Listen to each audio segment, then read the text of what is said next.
Halo semuanya, perkenalkan nama saya Cindy Ling dengan NIM A1011231155 dari Fakultas Hukum Universitas Tanjung Pura Pontianak. Di sini saya akan membahas mengenai sebuah kasus serius yang mengancam stabilitas negara. Sebuah organisasi bernama Gerakan Nasional Pemulihan atau GNP diduga melakukan makar dan menyebarkan hoaks yang memicu aksi anarkis di Jakarta. Apa yang sebenarnya terjadi? Bagaimana cara hukum menindak kasus ini? Simak analisis lengkapnya sampai akhir. Kronologi yang terjadi adalah pada tanggal 15 Januari 2025, Organisasi Gerakan Nasional Pemulihan atau GNP ini mengadakan pertemuan tertutup di Bandung untuk merencanakan aksi menggulingkan pemerintahan yang sah. Mereka menggunakan media sosial dan aplikasi terenkripsi untuk menyebarkan hoaks, termasuk klaim terjadinya rekayasa pemilu tahun 2024, lalu tuduhan konspirasi pemerintah dan pihak asing, serta seruan demonstrasi dengan kekerasan. Lalu pada tanggal 20 Januari 2025, aksi demonstrasi besar-besaran terjadi di Jakarta, di mana tindakan ini berujung pada perusakan fasilitas umum, pembakaran kendaraan, dan penyerangan pada aparat keamanan. Polisi kemudian menangkap beberapa pimpinan GNP dan menyita beberapa barang bukti digital yang membuktikan adanya perencanaan sistematis untuk menciptakan instabilitas nasional ini. Unsur tindak pidana dalam kasus ini.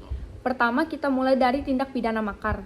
Dalam KUHP pasal 104, 106, dan 107, makar didefinisikan sebagai upaya menggulingkan pemerintahan yang sah dengan cara kekerasan atau ancaman kekerasan. Apa saja yang membuat GNP masuk ke dalam kategori ini? Pertama, mereka merencanakan penggulingan pemerintahan dengan menyebarkan klaim bahwa pemerintah saat ini tidak sah. Kedua, mereka menggerakkan massa dalam demonstrasi yang berujung pada kerusuhan dan tindakan anarkis. Ketiga, mereka memanfaatkan media sosial untuk menyebarkan propaganda dan menyerukan aksi yang berpotensi untuk mengguncang stabilitas nasional. Bagaimana dengan penyebaran hoaks? GNP ini tidak hanya melakukan makar, tetapi mereka juga menyebarkan informasi palsu yang memicu keresahan publik.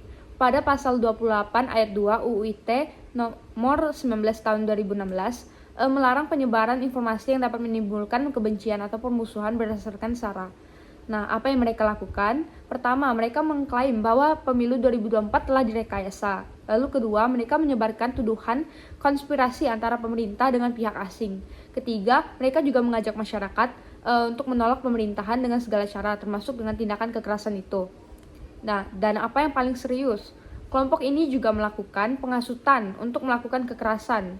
Sebagaimana diatur dalam pasal 160 KUHP, ajakan untuk melawan pemerintah dengan kekerasan terbukti dalam aksi demonstrasi di Jakarta ini, di mana terjadi pembakaran kendaraan dan penyerangan terhadap aparat keamanan. Tindakan penegakan hukum. Langkah yang sudah diambil oleh aparat sudah cukup tegas. Nah, beberapa pimpinan GNP ini telah ditangkap dan polisi berhasil menyita barang bukti digital yang menunjukkan bahwa adanya perencanaan sistematis untuk menciptakan instabilitas nasional. Lalu, apa yang bisa dilakukan selanjutnya?